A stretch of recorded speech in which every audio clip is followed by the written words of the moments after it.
Okay, there we go. All right then. Welcome everyone. Thank you so much for being here this last Thursday in August. The year is just gone, isn't it? My goodness. So we I welcome you all to here. And is there anyone who feels led to pray us in, do a little treatment, a little short treatment? Yeah. Okay, thank you, Dr. Ruth. Oh, Thank you. what a treat. Mm. We are so blessed to come together in the one, in the beingness, to feel and know and express the oneness that we are, and to experience this love, this light, this peace, this joy, this beauty, this grace. And we come together knowing that something wonderful is about to happen, some deep unfolding and delightful experience of beingness. And we are so pleased to have Dr. Laura here with us today. And we give deep thanks for every opportunity to know this oneness, this beingness together, knowing and feeling and becoming more fully who we truly are. For so it is, and so I say, Amen. Amen. And so it Thank you is. so much. Thank you. Thank you. Appreciate you. All right. So just want to remind everyone that we do encourage questions and comments. We're going to go ahead and let our guest, set it up and talk about a few things before we jump in and ask some questions. But I think she will just let us know when she's ready for some questions or some comments. And so we're just going to go ahead and move forward. And let me just introduce our wonderful, wonderful guest for the day, Reverend Dr. Laura Topper. How do you say? Is it Topper or Topper? Topper? Topper. Oh, it is good, Topper. Yeah. Thank you. All the way from London. Thank you so much. She is a wayshower. She's an artist. She's a teacher and an activator. I met her because she is the founder of Divine CEO magazine, and I read her magazines and have subscribed to that.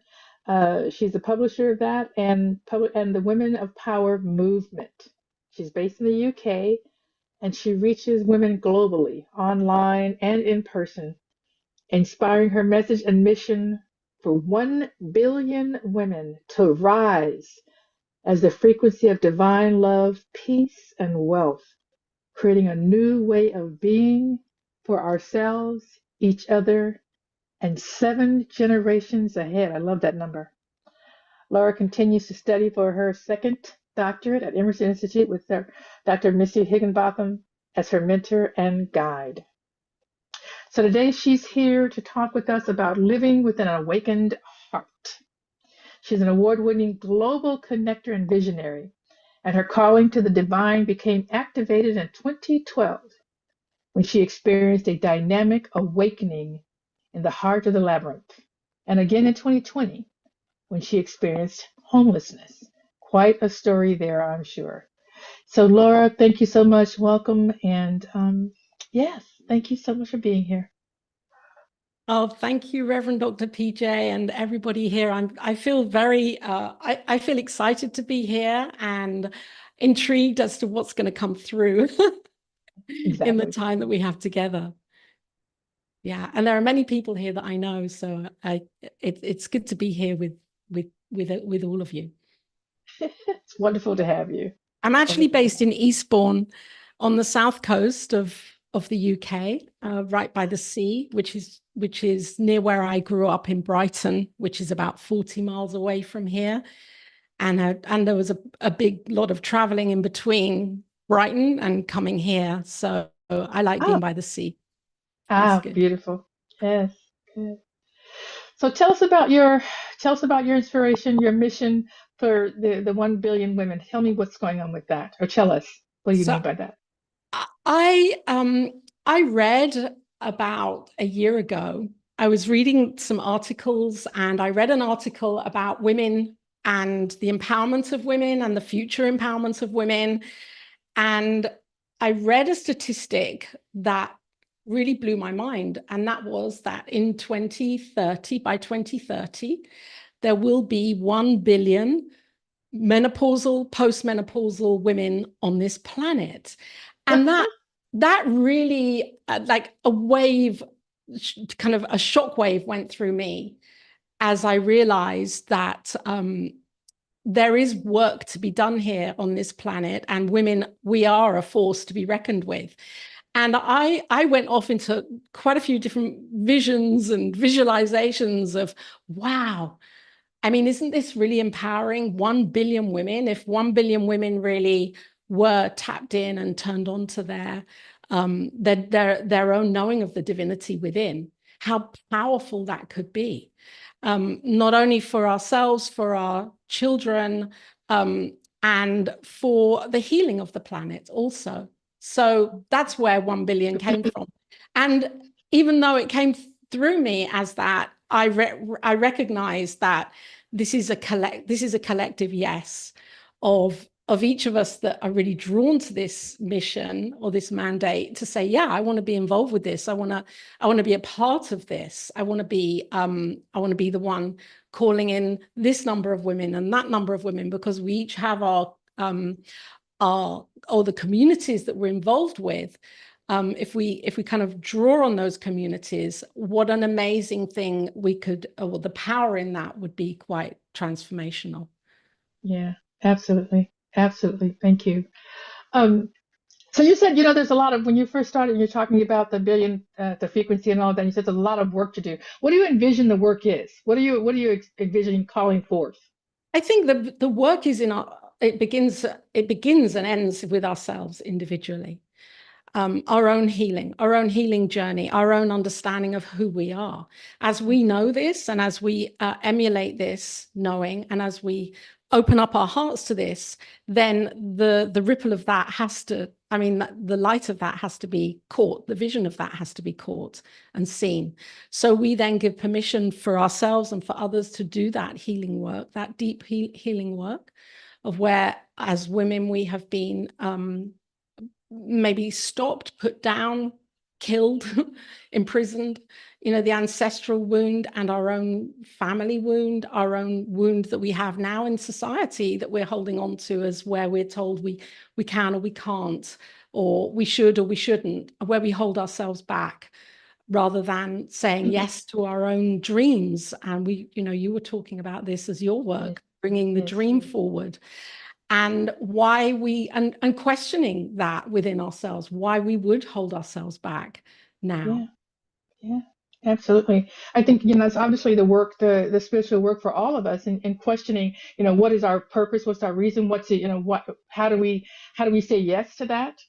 For everyone, not just women, so obviously this Absolutely. is what we're doing. Your whole force is this, but it's just all of us on the planet saying yes to the spirituality, the thing that's being called forth. And it's just, it ends up kind of being a little bit frightening because we don't really know how it's going to look. And so it's hard to say, what's mine to do? I think that's my question all the time, is how you know what's yours to do. So what is your thoughts on that? Like, do we say yes to that? I think for me, I keep this in the eye. It's how is mine to be? How am I to be with myself right now? How am I to be in community? How am I to open up to a new language for my own life and a new way of being in community, where we're not in hierarchy anymore. We are working collectively together and appreciating each and everyone's gifts and bringing that forward. And yeah, I think even in spiritual community, that can be quite questionable also, because it really is about removing any sense of the patriarchal model that has even driven spiritual community up to now. And we see women who are still working in that patriarchal model, and it's about questioning, well, how can I show up in the world doing less and being more, rather than trying to be more, to do more, to be more. Got you. So it's not about doing, it's less about being to be more. And that doesn't mean showing up less willingly or less dynamically. It means saying no to the things that we don't want to do. Really being true to our innate sense of self, and saying yes to the things that really matter, rather than, oh, I have to do this because it will please that person, or it will please that, or it will tick that box for that person. What about me? What about my vision, and what really wants to come through me? And so I think authenticity is really it's really necessary now for us to step into our own authentic vision, and to be brave enough to say, actually, and no, no, I'm not going to do that, because I'm staying with what really matters for me. Yeah.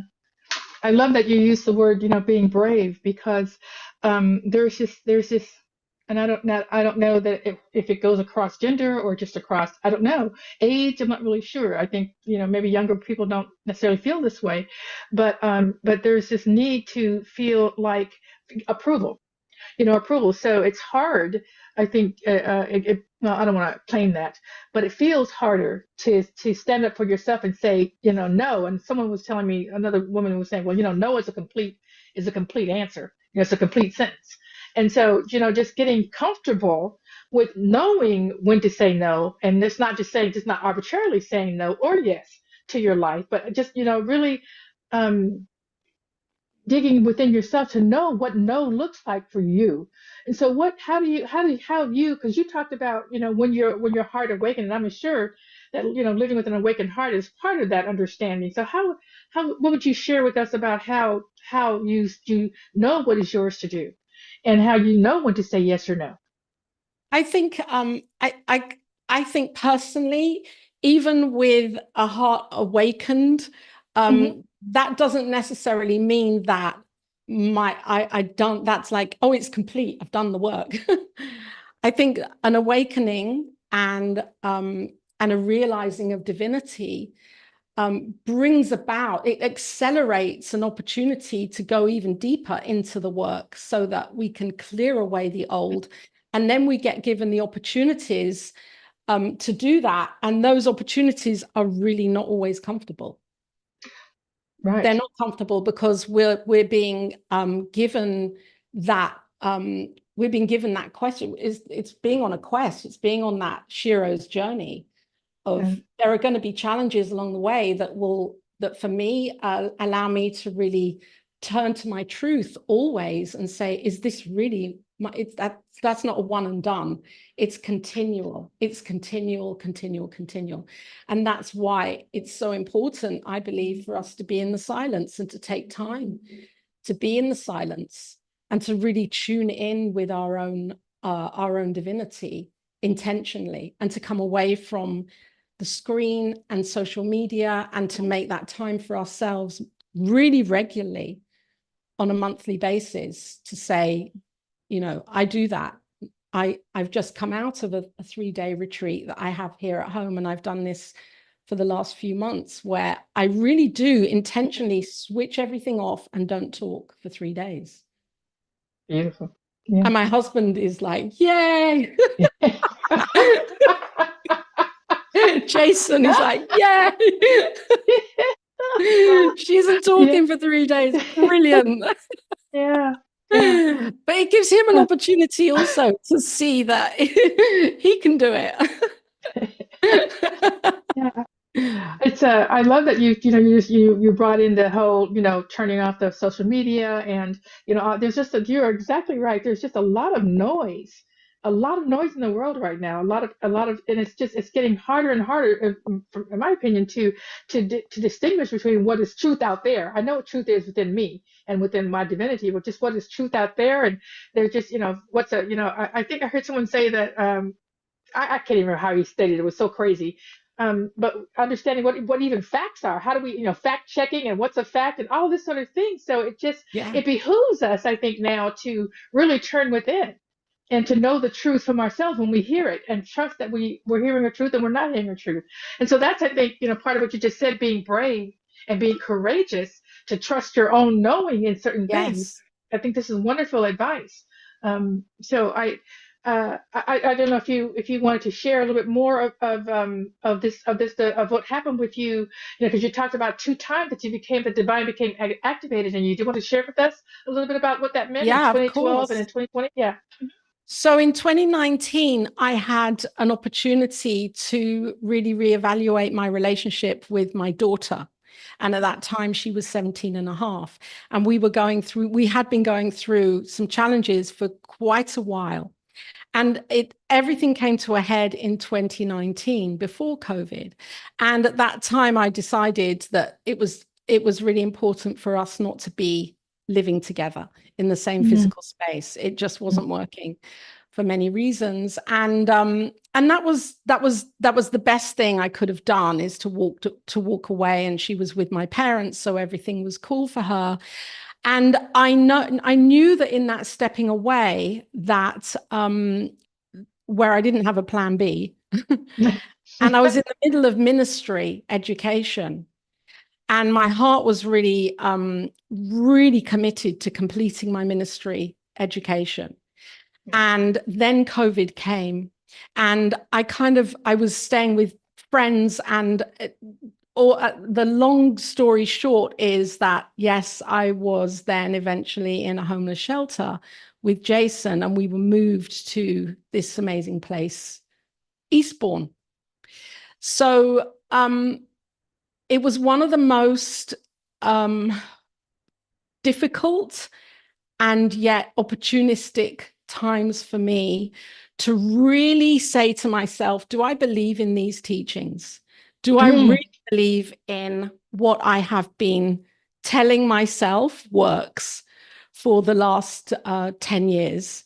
Do I really believe that I am a divine child of the divine, and that I can release myself from any false sense of knowing that I am not worthy, and that I can really turbocharge what I know within myself to shift this situation? And I made a commitment to myself that as I do this, I will be then bringing what I know forwards for women around the world, and many women that don't know how to do this for themselves. Many women that are stuck in abusive situations or addictive situations, or simply financial situations. Well, it's not simple, but financial situations that hinder them from, believing that they are worthy of the prosperity for their lives. Yeah. So as I set this commitment within myself, Reverend Pjae, I really did the work on me, with me. And I was with Jason at the time, and we both did the work together. He did it in his own way for himself.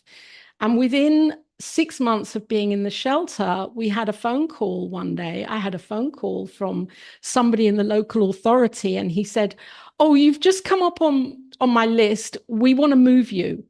And that was like the randomest thing, as far as I was concerned, to happen. "We want to move you. We want to upgrade your housing situation," which at that time was one small room with a shared kitchen, and it was in a very it was not a comfortable situation at all. There was a lot of conflict going around in other relationships with other people. So we were moved, and I knew at that point, Reverend Pjae, I knew that, yes, I'd released something within myself. I had done this layer of this piece of work. I'd done, and we moved. And we moved into another place. And then we had another phone call a year later. "Oh, we want to move you. We want to move you into a better place with more facilities and your own front door and your own home." And that happened. And that happened 2 years ago. And that's where we are now. And so that was my kind of holy grail, if you like, that being on that journey and knowing that I have the key, I have the tools to be able to change my life. And I want to share these tools with other women around the world. And that's how the magazine has come through. Beautiful. Beautiful. Yeah. Thank you for sharing that. It's I think I think you've hit on and are speaking about. I think we all know this. The thing that has to happen is you talked about the commitment. You knew that you needed to do some things. It was the best thing. When you talk about your daughter, it was the best thing that happened. But that's something that you knew later. You knew at the moment that it needed to be done, whether it was going to be the best thing or how it was going to work out. And so there's all of this stepping out in faith, Yeah, and putting the faith to test. totally. Is this really, do I really feel this way? Do I really believe that? I'm sure that a lot of our listeners right now have some experiences with that. So would you mind if I Yeah, opened it up and allowed other please people to do. maybe share their Yes, experience or ask you absolutely. some questions? Thank you. Yeah. So anyone that would like to share an experience like that, or how you came to know the truth of yourself, the truth of your believing, or want to ask Laura some questions, please feel free to raise your hand and do that now.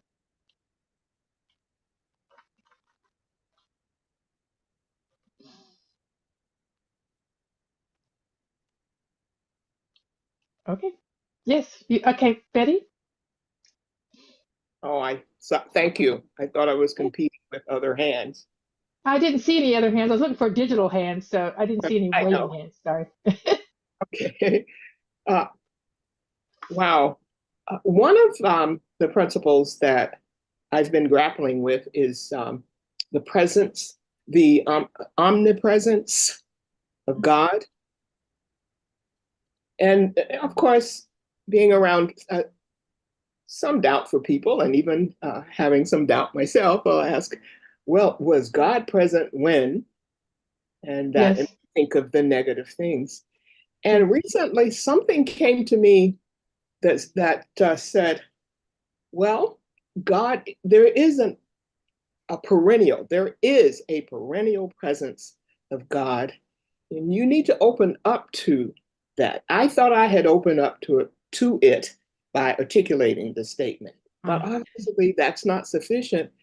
And something said, well, that means that God is in the isness of things.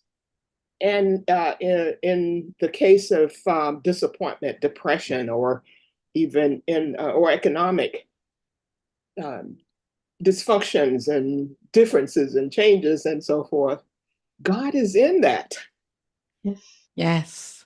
And so, unfortunately, I'm sort of asking everybody else, including you, how do you see God even in the dysfunction of things? Okay. I'd like to, if I could, share on that very, very. When it happened, when this situation happened for me, I remember being in the car park and saying to Jason, you have to make this call. He had to make a call, and he made this call. And then as he was making that call on my phone, a call was coming through from a really dear friend of mine, Reverend Johanna. And I was sharing with her what was happening, knowing that we were going to be moved into a homeless shelter. And she said to me, Laura, this too is God expressing. Mm. And I said that, Betty, I must have said that thousands of times as my affirmation during that time. I still say it. This too is God expressing, even in the crappy bits, the bits that I was judging, the bits that felt really uncomfortable, the bits that I was really repulsed by, the bits that I didn't want to be with. I kept saying that. And I believe that was one of the keys for me, because it let me see that in the midst of what I think isn't, the judgment of it all Yeah, is. yeah, Yeah. that is it. Thank you. Thanks. Beautiful. Thanks for the question, Betty. Appreciate it. Jeannie, you have a question or a comment? Yes. First, you know, I'm a huge fan of Dr. Laura. So I am so grateful you're here today sharing your experience, dear one. And wow, 2019, before we got hit with the 2020 experience, a lot of us had, got a little poker. Mm. That was how I really stepped forward into ministry in 2019 was I had some of those, what did you call it? Icky bits happening, you know, health-wise, health challenges. And I had thought at the time period prior to the experience that I had been doing everything right. You know, I was doing my spiritual work, I was a practitioner, you know, like life was good. And, you know, and then I got hit with stage 4 I got hit with a heart attack, stage 4 cancer, you know, like boom, boom, boom, and a bowel obstruction all in like 6 months because I like to get the most out of my deductible. So, you know, so that was what really pushed me into ministry because I had it on my bucket list that I wanted to be a minister, but I was like a little bit dragging my feet, you know, I was doing like a class here, you know, like not moving forward with any type of purpose or passion. But then, you know, I got like serious about it because I thought, well, time's ticking away, Jeannie, move it along. So, you know, that was one of the things that knocked me in. So I love that. This too is God expressing, because sometimes it does take, you know, the proverbial 2x4 to move. My new goal in life, and I'm sure this is many of ours, is to move before the 2x4. That's my new goal. So thank you so much, Dr. Laura. I just love you. I love Divine CEO. I love the experience of being a writer in Divine CEO. Yes. And also as a subscriber, because it is an amazing magazine. So thank you for your intuitive hits and bringing them forth in our world. Thank you, Jeannie. Appreciate it. Thank you, Dr. Laura. Thank Reverend you. Andrea, you have a thought or a question, comment? I do. And first, I want to say it's a pleasure to meet you. I have not yet had a chance to meet you, and thank you for being here today. Your story reminded me of part of my personal journey and a time when I was really struggling in my marriage, and it was through this really, really difficult time that I realized that was one of my stronger times of faith.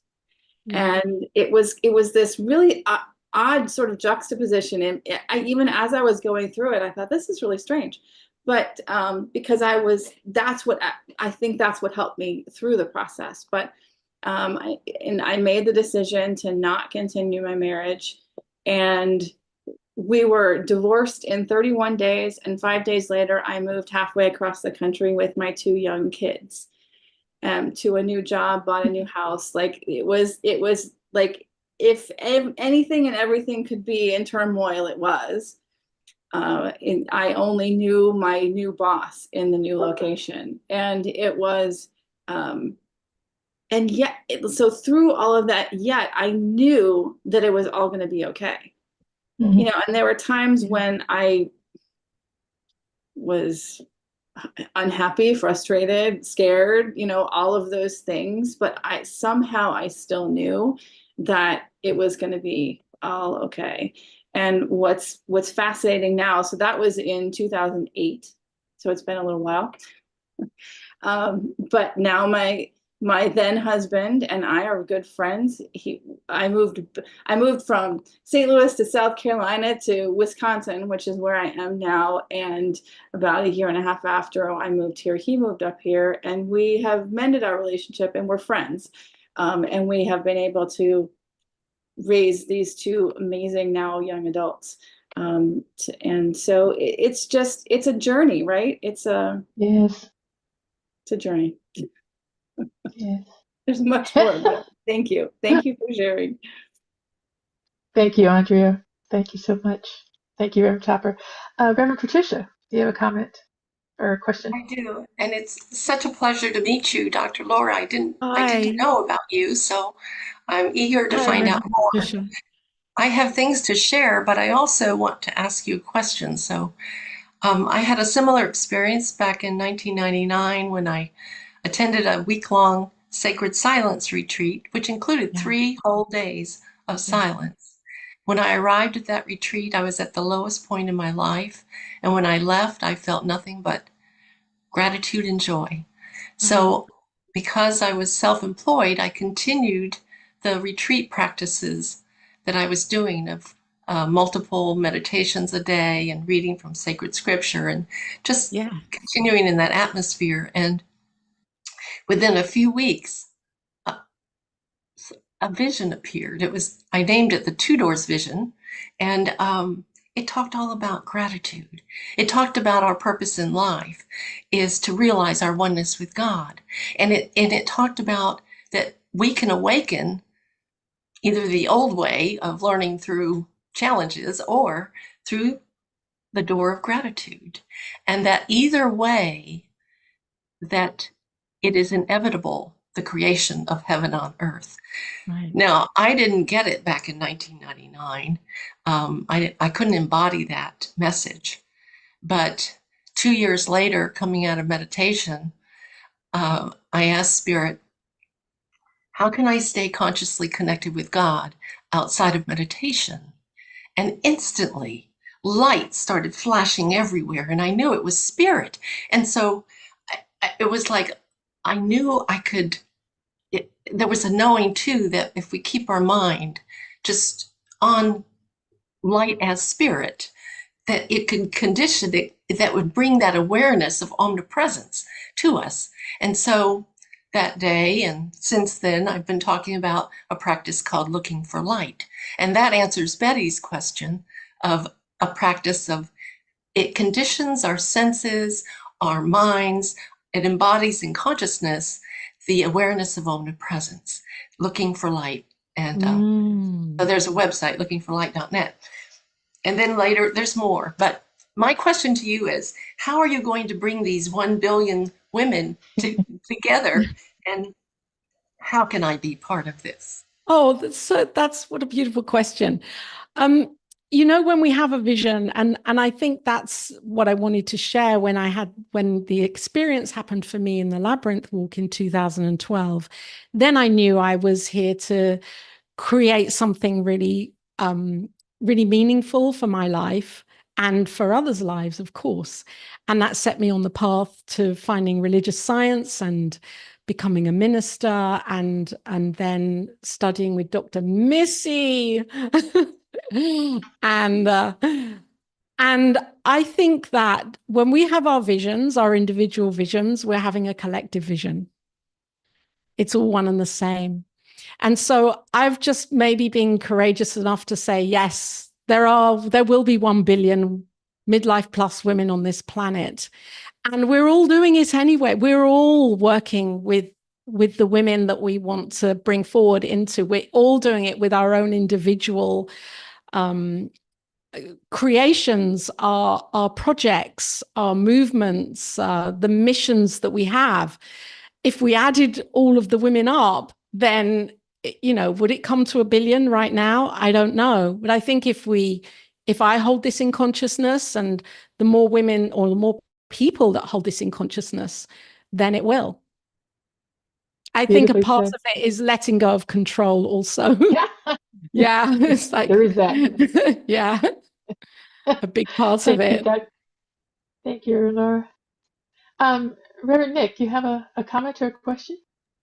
Yeah, I just wanted to respond to what you just said about how when we have a vision, it's just one vision, and they're all going together to create a grand vision. Yeah. I've been developing a workshop, and I ran a trial run of it this summer on developing your grand vision. And I recall 2 people in the workshop said things that, to my mind, were quite a bit different. One of them wanted to change the world, and he had a clear plan. And I'm going to reach out to him and work with him to help him realize that plan if he wants to. One of them said something about changing the world, but then he talked about knowing himself. That was his big, ambitious goal. And I thought, wow, those are 2 very different ways to approach this.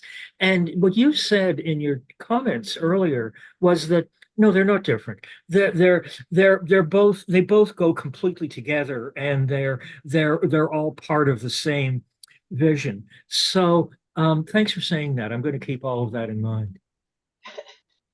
Thank you so much, Reverend Nick, for sharing that. Thanks so much, Laura. Yeah, it's just back to that, the grand vision. We're if we believe, and I think I'm speaking for, I think all of us are in this. If we're not, please let me know. But that we're all individualized expressions. If we're all individualized expressions of the one love, it has to be all heading in the same direction, even though we're individually doing what's ours to do. It all has to be going after a grand idea, a grand love, whatever that is. So that makes perfect sense to me. I see what you're saying, Nick, and that makes perfect sense to me. Thanks for saying that as well, Laura. Um, so I guess at this point I want to ask you what, because you talked about that, the experience with your daughter, and just stepping into something when you at the end of it you said that the thing that you did was the best thing. But when you stepped into it, did you know that then it was the best thing, or just something? How did you know to move forward with saying we need to go our separate ways? Because that's a brave thing to say to your daughter, to own that in your relationship. Oh, it wasn't a polite discussion. Just going to draw the line under that one. No. It wasn't a polite discussion. It was an event, a divine event that brought me to that realization. And really it was about my emotional safety and her emotional safety as well. Yeah. So it was spirit coming through and saying to me, Laura, one of you's got to be removed from this situation. It's either you or her. And I chose it to be me. Yeah. Yes. Thank you. Yeah. Thanks for saying that. And I think that's exactly part of the courage thing you're talking. I'm sorry, were you not finished? Oh, yes. I would just like to say something to Rick about, Nick, about your, Reverend Nick, about what you've just said. And I think that the piece is that when we have a vision, like when I had the vision in 2012, my direct response to that vision was to create songs and create music.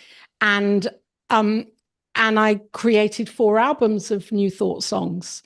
And that's how I met Jason, my husband. And so I allowed the vision to unfold. And I think that this is really key in the whole thing, that we can have this amazing vision for how we see the world and how we want it to be, because, we can look at the world and think it's a mess. There's a lot going on. And here in the UK, there are things happening in the law where they're trying to stop free speech right now. And I know that in America, that too is happening. So there are many things that we can think, I'm not going to go ahead. I want to stop myself because it's too much.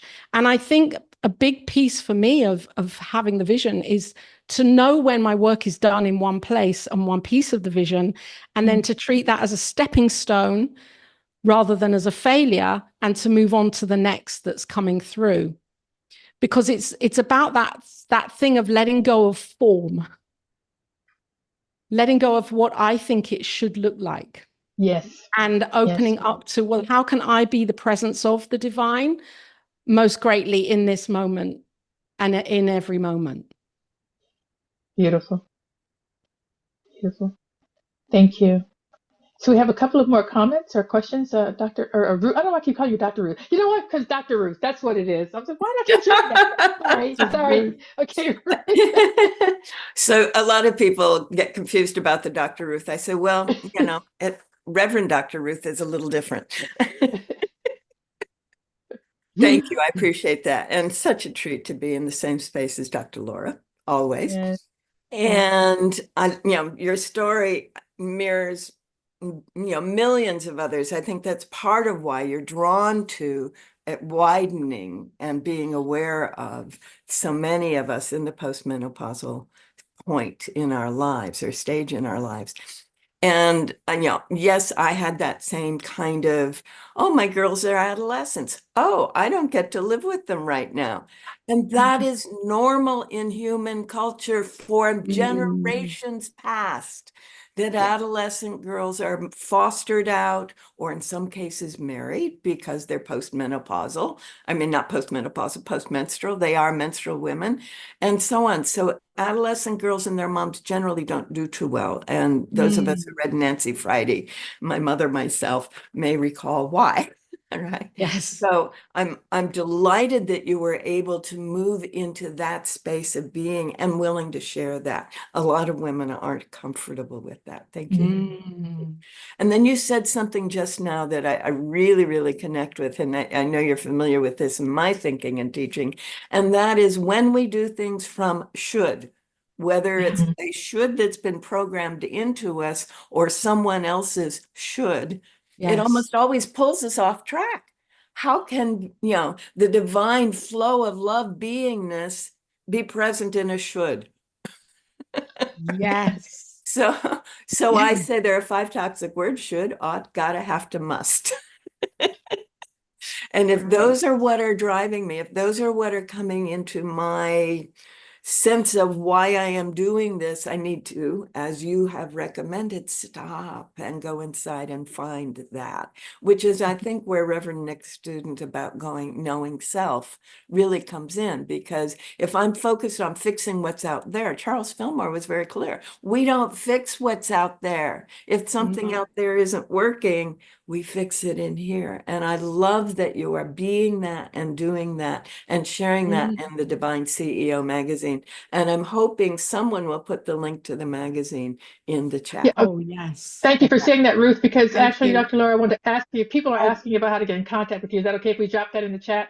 I will definitely I'll put the link to the magazine. I'll put my website. Let me just I can do copy that for you. I just Oh, thank you. talk. I just Yes, wanted to make sure that I have permission to do it. absolutely. Yes. Okay. All right. Yay! We'll do. Thank you. Thank you. Yes. Thank you for reminding me, and Dr. Ruth. you can contact me through my email address or on Okay, Facebook. I've got that too. I don't have your Facebook, but I do have your email and your website, so I'll put that in. Thank you. All right. So, I thought there was another person that was up before you, Patrick or Patricia, but okay. Hi, Patricia. Hi. So, good morning, afternoon, and evening, everyone, depending on where you are in the world. I've had a wonderful, wonderful opportunity to write for the magazine, but also be on Reverend Laura's podcast, which is another point, folks, because she's always looking for people to join her on her podcast, which are really amazing. But I also want to share with you, I just finished taking a class that was taught by Reverend Dr. Rainbow Johnson, which most of you know. And it's called The Well-Lived Life, 103-Year-Old Doctor's 6 Secrets to Health and Happiness at Every Age, written by Dr. Gladys McCary, who is still living, just wrote her 10-year plan for her life, which I love. Wow. But one of the things that she calls it, which I love in terms of our vision, and by the way, this is the book, but one of the things she calls it is our juice. Are you living your juice? And I keep thinking almost on a daily basis, in the moment, am I living my juice? If I'm not, then what do I need to let go, release, and let go? Because as Reverend Ruth said, if I'm not living my juice, it falls into the should. And so I just wanted to recommend the book, and we'll be teaching it also next in 2025 again. So it's just living our lives according to Spirit's plan. And it took me 80 years to figure that out. So thank you. Wow. I'm complete. Wow. Thank you so much, Patricia.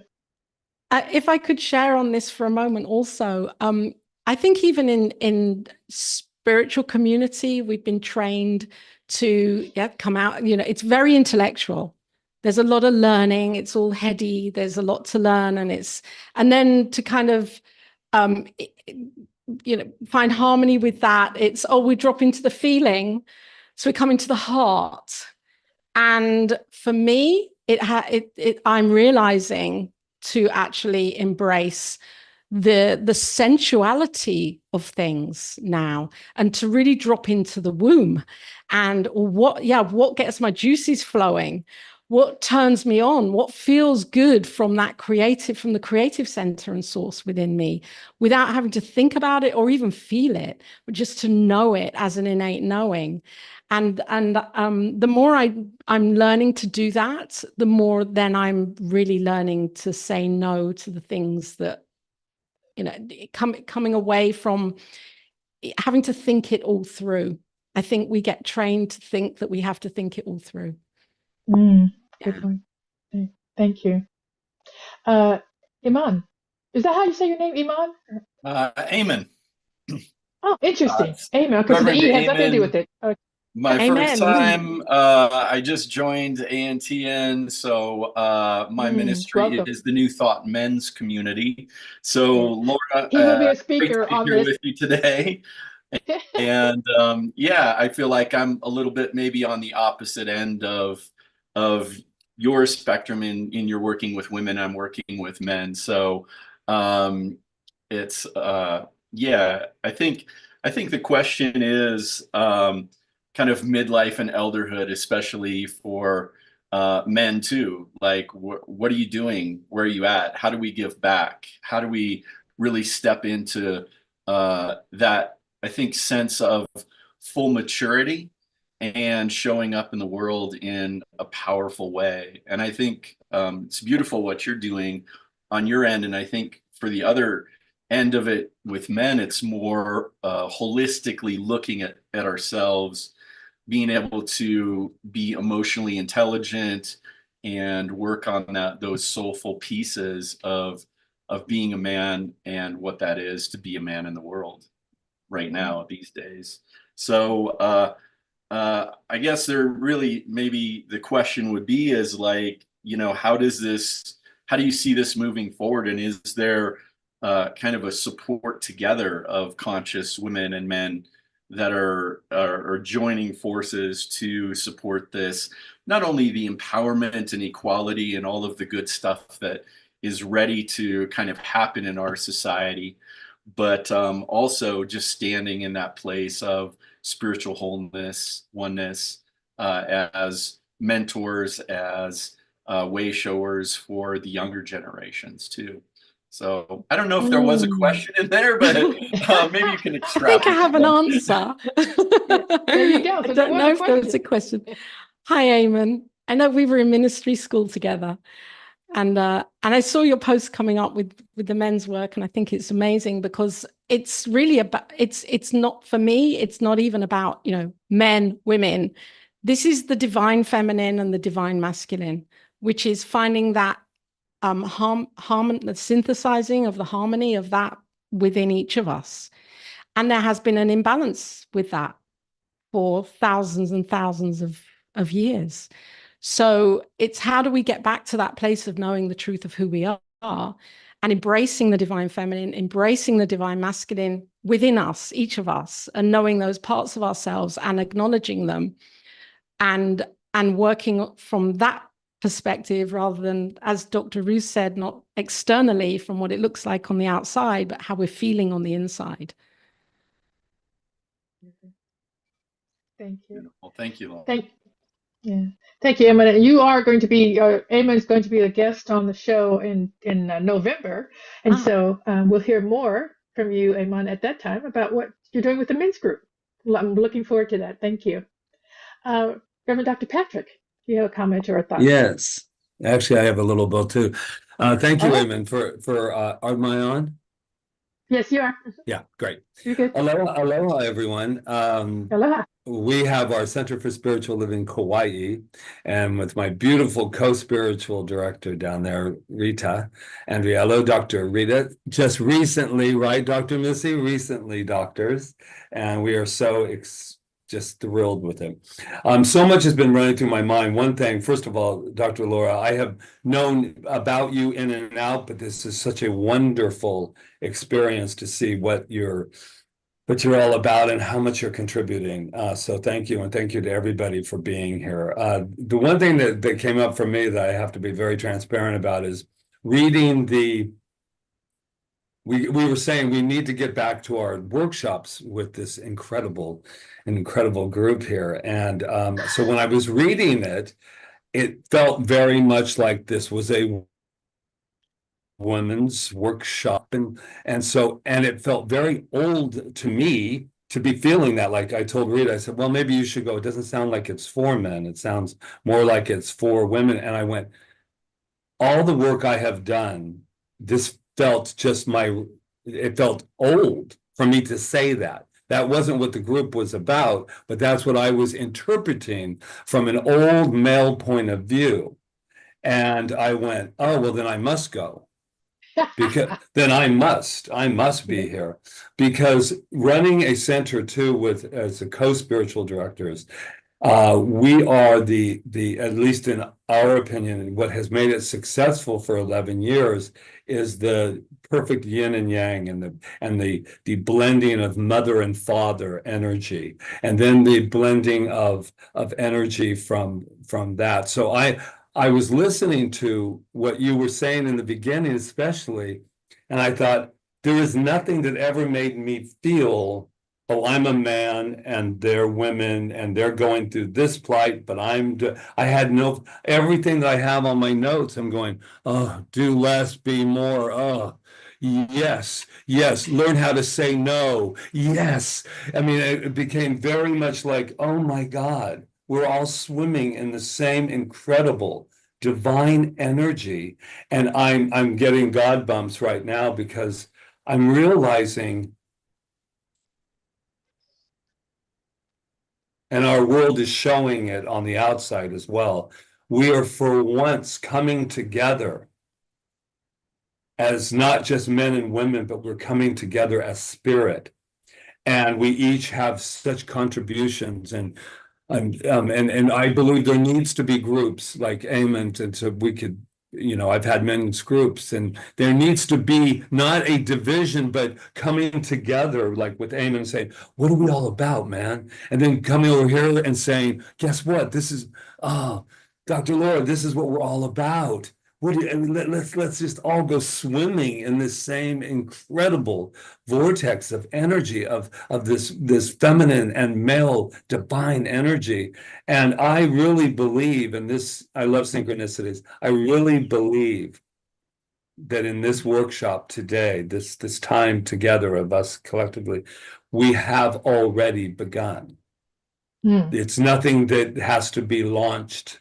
We have arrived, and now we must find out what is mine to do, not as a man, but what is mine to do as my particular energy. So anyway, sorry for the little excitement, but I just, great. y'all just got my juices going. That's all I can tell you.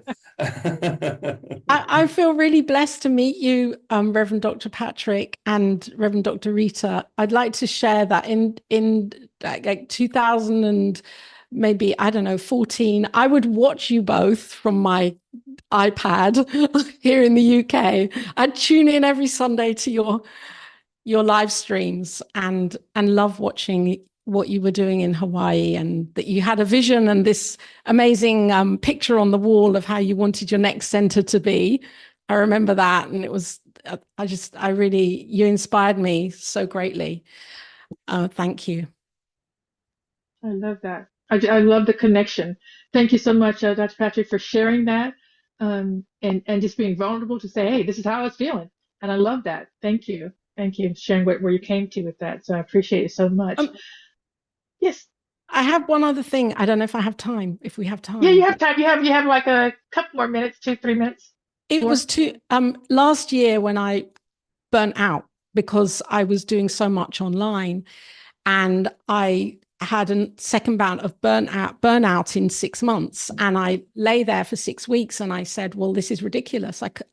Why am I going back into doing the same thing? If I think I want to do that, if it's really affecting my health in this way. And that's where do less, be more, keep it simple, impact immensely came through, because I realized that I'm going to come back from this experience, come out of this experience, being very choosy about what I say yes to and really turning into my truth. Yes. And I love what you've just said, Reverend Dr. Patrick, because this isn't about, a division. The division is within us.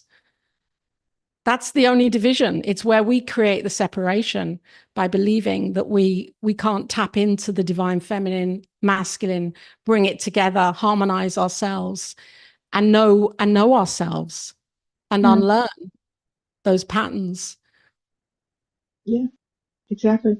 It's interesting because you have an affinity or a relationship with a group And just because you are talking or speaking with that group to understand the group more doesn't mean you're outside of any other groups. You know what I mean? It's just, it doesn't do that. It's just, it doesn't, it just, it's the ability to understand yourself more through a group perspective. And then going out into the greater group to understand more about how we all interact together. So yeah, this is a, this is a beautiful time. Thank you so much. We've got a few more minutes. And so, Laura, is there anything that you want to just end this with and share with the group? Thank you so much for being here. It's been marvelous. Gratitude for you, Reverend Dr. PJ, and for everyone here, and for Dr. Missy for the work that she brings into the world and her inspiration for me to keep going and keep learning and growing and expanding, even when I'm arguing that within myself. But I could be doing this. No, Laura, come back. This is where you are. And yes, sign up for the magazine if you're interested, because there are many writers that are here on the call today. Dr. Ruth and Patricia and Reverend Sherry. Dr. Sherry is here, I've seen, and Dr. Missy. So the magazine is always expanding and seeking new voices and new perspectives on what it is to be in the divine feminine and bring our work forwards. I didn't realize the magazine would be like, I'm now working on the December issue. And that for me is kind of like, oh my gosh, this magazine is actually a thing. There are women that want to share their experiences with other women around the world through their stories, and to write it and to have that in a magazine format. So that's the yes, I suppose, for me, is just keep going, whatever is in our hearts, to keep going, even if we think it's not working. If it's in our hearts and we love doing it and our juices are flowing, then that's the yes that's the God yes. Beautiful. Yeah. Thank you. Thank you so much for sharing. Thanks so much for being here. Thank you all for being here. A couple of housekeeping things we want to share with you. We certainly want to talk about the Boundless. Is coming up, the retreat coming up October 7th through the 11th. We still have time to get tickets. Yep. Just wanted to jump in and say early bird registration is still open for the retreat. You go to anton.org, and that ends at the end of the month. Also, you can be a sponsor of the Boundless retreat. That can happen for as little as $100, just to show your enthusiasm for that. The program is going to be hybrid again, so if you can't make it out to Unity Village, you can still take part. And you can register for that. Also, early bird is on sale through the end of the month. And the Anton auction and banquet is going to be online as well. So there's going to be some spectacular live auction items, vacations in sunny Mexico, and courses, classes, and other stuff. So you can participate in the auction. You can donate an item through the website. Or you can also zoom in at the auction and bid against the people in person and tilt the balance in favor of the hybrid or the virtual world. Beautiful. Thank you so much, Phil. I'm going to ask you, Michelle. Yeah, thank you. I was going to ask you, can you talk about the book or whatever you want to talk about there? That is exactly why my hand's up. Thank you. Thank you so much. So hi, everybody. For those of you I don't know, I'm the executive director of Anton. And Dr. Laura, thank you so much. This is really beautiful, and love to talk to you more. Women's work is my heart. It is my heart. So I'd love to chat with you. Anton just published its second book. Our second book is now out and available. It is called Works of Heart, and it is a collection of beautiful stories of life transformation of many, many of our members. Many of you on this call are authors in that book. So I just wanted to give you guys a heads up that it's available. You can either get it on Amazon, or you can go to the store on the anton.org website and buy it there. If you are a member and if you are physically in attendance at the retreat, you will get your very own copy. You'll get that, just so you know. And it's a great book, beautiful inspiration. Thank everyone who has contributed there. Thank you, Bill. Everyone who's contributed to it. And there it is. So go buy it and enjoy it. We're very proud. Thank you. Very proud to have our book out. Yes. Thank you so much, Michelle. All right, so we have our next guest is going to be Daniel Neyman. It's going to give us a little taste of what's coming up at the retreat. Thank you all so much for being here today. I think we have some food coming up, some barbecue or something we got going on there, Steve. Beautiful. Look at that. Oh, and some wine too. Lovely. Lovely. Yeah, I hope you didn't mind the alcohol. This is great. What's barbecue without beer and alcohol? So thank you all so much. I hope to see you again next month on Thought Leader Thursday. Thanks for spending an hour with us. Appreciate you. Thanks again, Laura. Wonderful. Wonderful.